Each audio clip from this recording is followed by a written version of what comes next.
राजा धर्म कौन आज्ञा दातव्यम रक्षितव्यम च जोधव्य क्षत्रिय नीति गीत पुराण मुनि भीरेश धर्म सनातन दान करवा युद्ध करवा रक्षा करवा राजा धर्म किंतु आज्ञा सब शिशु मान विनाश कला पर राजा मानकर एसरी प्रजा मानकर मनर विश्वास तुटी गला हूँ अधर्मी एपरी बर सुबरस छपुत्र कला कंस छटा पुकु नाश करने पर कंस बनिदे विनाश करने समस्त यादव मान एकत्र हेले ब्रह्मावरे बलियान सब यादव को परास्त कला कंस से गोटे स्त्री कंस को लुचि डरी भୟରେ जाई गोपपुर लुचिला ना हूँ रोहिणी कहीं ना कंस गोप को जीवन आज्ञा गर्ग विषाप दे मूर्धनावात होटा सुरक्षा पात्र भावी कंस को भय करी रोहिणी वसुदेवंकर प्रथम स्त्री आज्ञा जाइए लुचिला गोपरे भगवान विष्णु कहले माँ से लुचि थिबा नारी एपर्यंत संतान जन्म दे ना बहुत दुखरे से अच्छे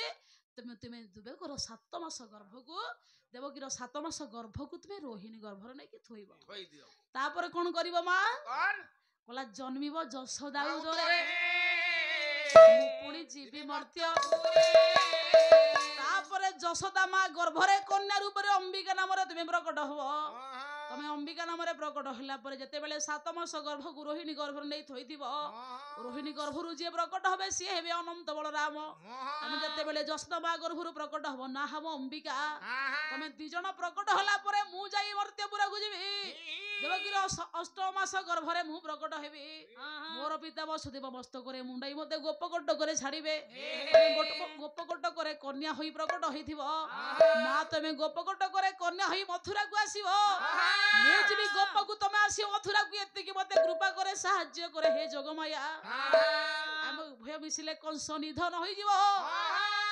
भगवान को परामर्श को मां दुर्गा पुनीते पाई मां पुनीते सेया कले बोला अनंत घेनी माया बेगे थोइले रोहिणी नाम ताहार बलराम बले नहिले नाम होइला संकर्षण लोकरे होइला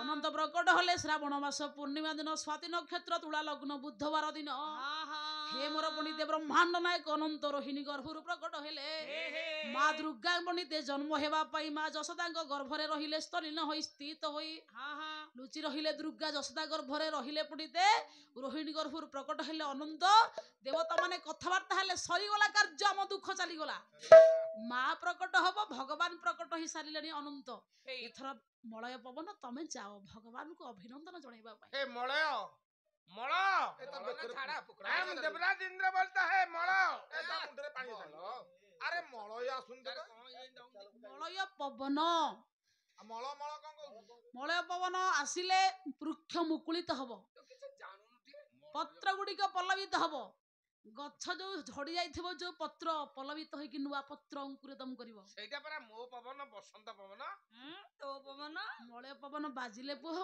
जाई कि पवन आसीबो मलय पवन बाजिले बसंत आसीबो से मलय पवन द्वारा जगत आह्लादित हबो ताहले मलय पवन को आज्ञा देले देवता माने हे पवन अभिनंदन स्वागत करिवा पई जाओ मर्त्यपुर को भगवान ब्रह्मांड नायक ब्रह्मजीव ब्रह्मांड को ताकू टिके अभिनंदन करिवो बोला इंद्र पवन कुहकारी बोइले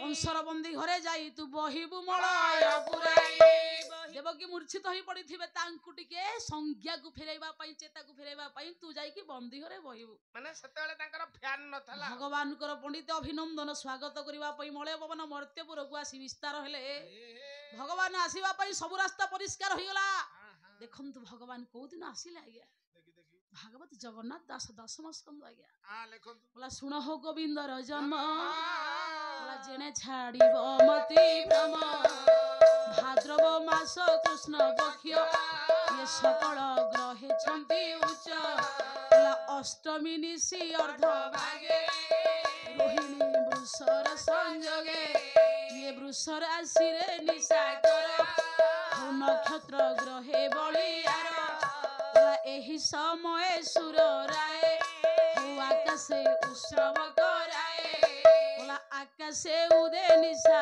कर ये देवकी उदर बाहर भगवान देखंतु आसिले को मासरे को तिथि रे को लग्न रे ମାସ ହଉଛି ଭାଦ୍ରବ, ତିଥି ହଉଛି ଅଷ୍ଟମୀ, ପକ୍ଷ ହଉଛି କୃଷ୍ଣ ପକ୍ଷ, ରାଶି ହଉଛି ରୋହିଣୀ ବୃଷ ରାଶି, ବାର ହଉଛି ସୋମବାର, ସମୟ ହଉଛି ରାତି 12ଟା ବେଳେ। ଆଚ୍ଛା ନିଶି ଅର୍ଦ୍ଧରେ ରୋହିଣୀ, ନିଶି ଅର୍ଦ୍ଧରେ ଦେବକୀ ଗର୍ଭରୁ ବନ୍ଦୀ ଘରେ ପ୍ରକଟ ହେଲେ ଭଗବାନ ଯୋଗେଶ୍ୱର କୃଷ୍ଣ। ଆଚ୍ଛା ବଳରାମ ଯୋଉ ରୋହିଣୀ ଗର୍ଭରୁ ଜନ୍ମ ହେଲେ ହଁ। ତାଙ୍କର କର୍କଟ ରାଶି ବୁଧବାର, ହଁ। କର୍କଟ ରାଶି। ଆଚ୍ଛା ଇଏ କୃଷ୍ଣଙ୍କର କୋଉ ରାଶି? ରୋହିଣୀ ବୃଷ ରାଶି। ମୋର ଭୋଦେଇ ରାଶି। ଆରେ ତତେ କିଏ ପଚାରୁଛି?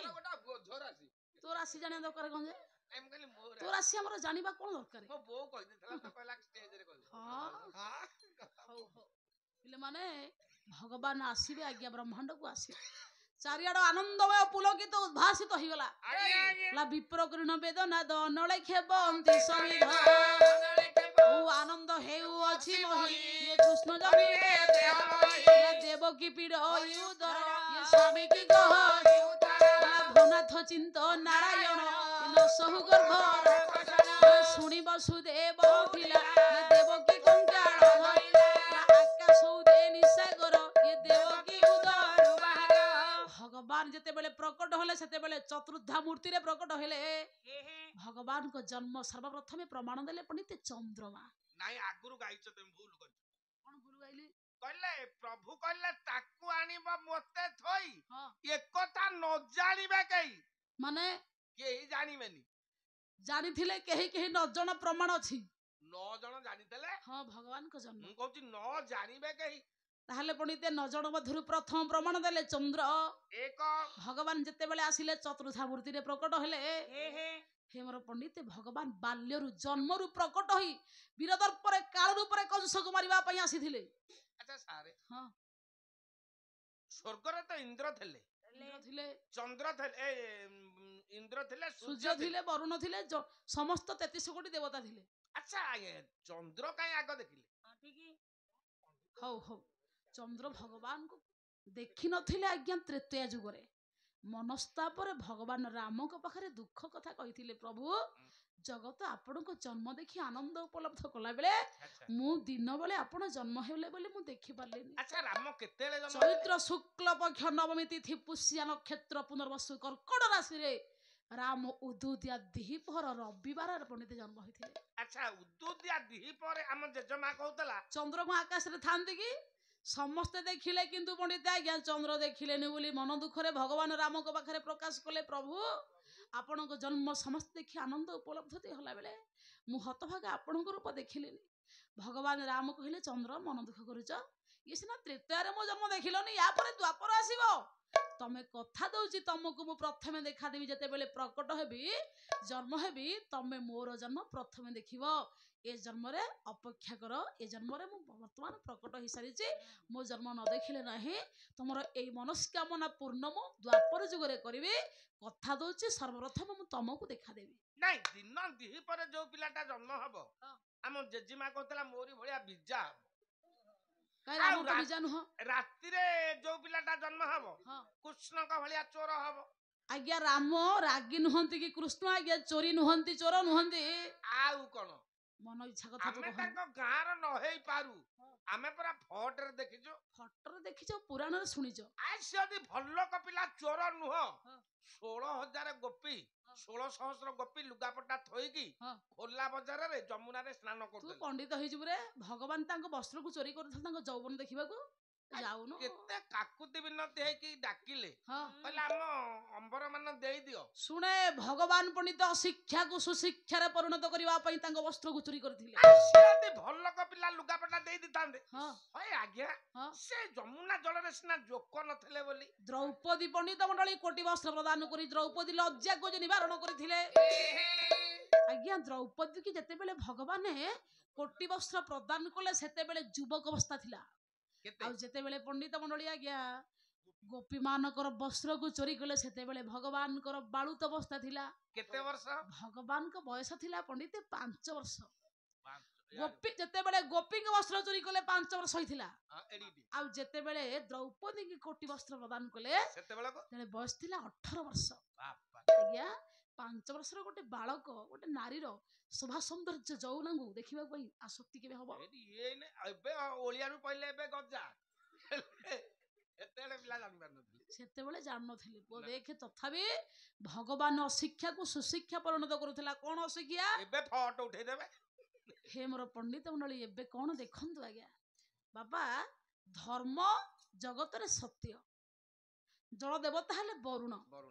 ବରୁଣଙ୍କର ପଣ୍ଡିତ ମଣ୍ଡଳୀ ଜଳର ଅଧିଷ୍ଠିତ ହେଲେ ବରୁଣ। ବରୁଣ ରାଜା ଯିଏ ଜଳରେ ଉଲ୍ଲଗ୍ନ ହେଇକି ସ୍ନାନ କରିବ ସମାଜ ପାଇଁ ଅଶିକ୍ଷା। କହିଲେ ଏ ଦୋଷ ନଥାଉ ତୁମର, ଦେବଙ୍କୁ ନମସ୍କାର। ଆଜ୍ଞା ସମାଜକୁ ଅଶିକ୍ଷାକୁ ସୁଶିକ୍ଷାରେ ପୂର୍ଣ୍ଣ କରିବା ପାଇଁ ଭଗବାନ